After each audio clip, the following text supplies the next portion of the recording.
Sir నమస్కారం sir. నమస్తే అండి. సార్ కొరియోగ్రాఫర్ శ్రేష్ఠ వర్మ అంటే గతంలో కొంత వివాదం కారణంగా జానీ మాస్టర్తో కాస్త అంటే అప్పుడు మీడియాలో పరిచయం అవ్వడం కాస్త పాపులారిటీ కూడా సంపాదించుకోవడం చూస్తున్నాం. అయితే ఆమె ఇప్పుడు రీసెంట్గా ఒక కామెంట్స్ చేయడం, అది కూడా గాంధీ గారి మీద నెహ్రూ గారి మీద కామెంట్స్ చేయడంతో కొంతమంది కాంగ్రెస్ యువజన సంఘం వాళ్ళు సీరియస్ అయ్యారు. ఆమె కేసు కూడా ఫైల్ చేశారు. సార్ తీవ్ర స్థాయిలో కామెంట్స్ అయితే చేయడం జరిగింది. సో ఎందుకు ఈ స్థాయిలో ఆమె కామెంట్స్ చేసింది, అసలు ఏం కామెంట్స్ చేసింది, మరి ఇప్పుడు కేసు పెట్టారు కదా, ఏం జరిగే అవకాశం? శ్రేష్ఠ వర్మ చేసినటువంటి కామెంట్స్ మీద ఎన్ఎస్యువై స్పందించింది. ఎన్ఎస్యువై అంటే కాంగ్రెస్ పార్టీ విద్యార్థి సంఘం. అది ఓకే. ఆ సంఘం నుంచి గుంటూరులో కేసు నమోదైంది.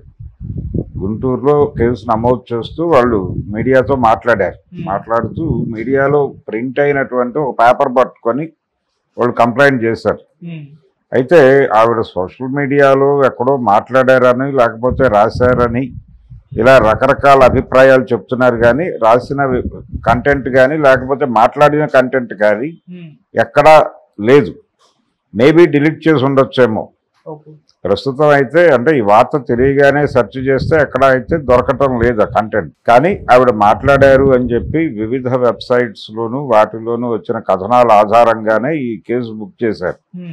ఇప్పుడు పోలీసులు ఒకవేళ దీన్ని సుమోటోగా తీసుకుంటే వెళ్ళి ఆవిడతో మాట్లాడాలమ్మా, మీ ఒరిజినల్ ఇంటెన్షన్ ఏమిటి అనేది మాట్లాడి తెలుసుకోవాలి. అయితే ఇది శ్రేష్ఠ వర్మ మాట్లాడటం మాత్రమే కాదు, దీని మీద గతంలో కూడా రకరకాల అభిప్రాయాలు ఇలాంటివి సర్క్యులేషన్లో ఉన్నవే. అయితే ఒక అడుగు ముందుకు వేసి ఇంకొంచెం దూకుడుగా మాట్లాడటం అనేది కనిపిస్తుంది ఇప్పుడు ఈవిడ వ్యవహారంలో.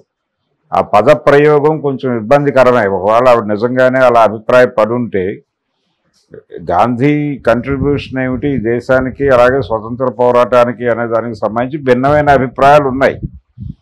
అంటే భారతదేశంలో మొదట జరిగినటువంటి ప్రథమ భారత స్వతంత్ర సంగ్రామం అంటారు. అంటే 1857లో జరిగినటువంటి ప్రథమ భారత స్వతంత్ర పోరాటం అనటంలోనే కుట్ర ఉంది అనేది సావర్కర్ గారి అభిప్రాయం. అంటే అదొకటే జరిగింది స్వతంత్ర పోరాటం, గాంధీ గారి ఆధ్వర్యంలో కాంగ్రెస్ పార్టీ ఆధ్వర్యంలో జరిగింది స్వతంత్ర పోరాటంగా గుర్తించాల్సిన అవసరమే లేదు అన్నాడు ఆయన థియరిటికల్గా. సరే, దానికి ఆయనకున్నటువంటి రీజన్స్ ఆయనకున్నాయి. కాంగ్రెస్ పార్టీ ఎలా ప్రారంభమైంది, దాని ప్రోగ్రామ్ ఏంటి, దాని నడక మొత్తం కూడా రివ్యూ చేస్తూ రాశారు. ఈ ప్రాసెస్లోనే పూనాలో ఉన్నటువంటి హిందూ సంఘాల ప్రతినిధుల నుంచి, అంటే గాంధీ గారు కొంతకాలం అక్కడ ఉన్నాడు, ఆగాఖాన్ ప్యాలెస్లో ఉన్నాడు అక్కడ పూనాలో ఉండగా ఆయన్ని కస్టడీలో ఉంచారు. అక్కడ కస్టడీలో ఉండగా ఆయన వ్యవహార శైలి మీద రోజువారీ లోపల నుంచి బయటకు వార్తలు వచ్చేవి. ఆ వార్తల నుంచి ఆయన క్యారెక్టర్ ఏమిటి అనేది అర్థం చేసుకుంటున్నాం మేము. కాబట్టి ఆయన్ని ఎట్టి పరిస్థితుల్లోనూ చంపాలని నిర్ణయం చేసుకున్నాము. అంటే ఇది హిందుత్వ కాన్ఫ్లిక్ట్ కాదు. హిందుత్వ కాన్ఫ్లిక్ట్లో భాగంగానే ఆయన పర్సనల్ లైఫ్లో ఉన్నటువంటి వ్యవహారాల మీద రియాక్ట్ అయ్యి వీళ్ళు ఇమ్మీడియట్గా ఆయన్ని ఎలిమినేట్ చేయాలని అనుకున్నట్టుగా కూడా మనకి కొన్ని పుస్తకాల్లో రాశారు. ఇలాంటి అభిప్రాయాలు ఉన్నాయి మొదటి నుంచి. గాంధీ గారి ఎఫ్ఐఆర్స్ మీద రకరకాల కథనాలు గ్రంథాలు ఉన్నాయి. కాకపోతే ఇలాంటి పదప్రయోగాలు జరగటం అనేది కొంచెం ఇబ్బంది పెట్టింది. రెండవది, ఈ టైంలో గాంధీని నెహ్రూని వాళ్ళ క్యారెక్టర్లు అసాసిన్ చేస్తూ కథనాలు ప్రచురించడం అనేది జరుగుతోంది. ఇది వాంటెడ్గానే చేస్తున్నారు చాలామంది. అంటే చరిత్ర నుంచి వాళ్ళని తప్పించాలి, అంటే చరిత్ర పుస్తకాల్లో నుంచి వాళ్ళిద్దరి గురించినటువంటి అంశాలు తొలగించాలి అనేటువంటి మాట కూడా ఆవిడ సెన్సిబుల్గానే అంది. సెన్సిబుల్గా అంటే ఇప్పుడు నడుస్తున్నటువంటి రైట్ వింగ్ పొలిటికల్ ఏరియాలో కరెక్ట్గా వాళ్ళకి కనెక్ట్ అయ్యేటువంటి మాట మాట్లాడింది కాబట్టి దీన్ని ప్రజాభిప్రాయంగా తీసుకుంటారు వాళ్ళు. కాబట్టి రైట్ వింగ్ పాలిటిక్స్తో ఒక ట్రావెల్ ఉండే ఛాన్సెస్ ఉంది ఆ అమ్మాయికి. ఆ ఏరియాలో ఎక్కడో, అంటే ఆవిడ భావజాలంలోనే అది ఉండొచ్చు ఆ కంటెంట్. లిబరల్గా అవుట్ సైడర్గా ఉండి గాంధీని అలాగే హిందూ సంఘాలని జడ్జి చేయటం వేరే. జడ్జి చేస్తూ మాట్లాడిన వాళ్ళు కూడా ఉన్నారు. కానీ అలా కాకుండా బయాస్డ్గా గాంధీని అంచనా కట్టడం దగ్గర ప్రమాదం ఉంది. ఆ అమ్మాయి బాస్టర్డ్ అనే పదం వాడటం వెనకాల ఆ పదం వాడకపోతే ఆవిడ గొడవని ఇంకోలా అర్థం చేసుకోవచ్చు, కానీ ఆ పదం వాడినప్పుడు మనకు ఆవిడ ఇంటెన్షన్ చాలా ఇంటెన్సిఫైడ్తో ఉంది అనేది అర్థమవుతుంది. అంత లోతైనటువంటి భావజాలం ఉందంటే ఆవిడ కరెక్ట్గా బాగా ఎడ్యుకేట్ అయింది. అక్కడ రైట్ వింగ్ పొలిటీషియన్స్ దగ్గర బాగా ఎడ్యుకేట్ అయ్యి ఉండి మాట్లాడుతుంది. పొలిటికల్ మోటో ఉంది దానికి.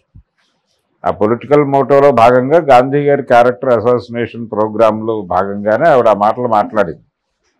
అలా కాకుండా ఒక జెన్యూన్ అవుట్ సైడర్గా మాట్లాడితే ఆ పదం వాడే అవకాశం లేదు. ఆ పదం వాడారు ఆవిడ అంటేనే చాలా ప్రమాదకరమైన పరిస్థితుల్లో ఉంది ఆ అమ్మాయి అనేది అర్థమవుతుంది.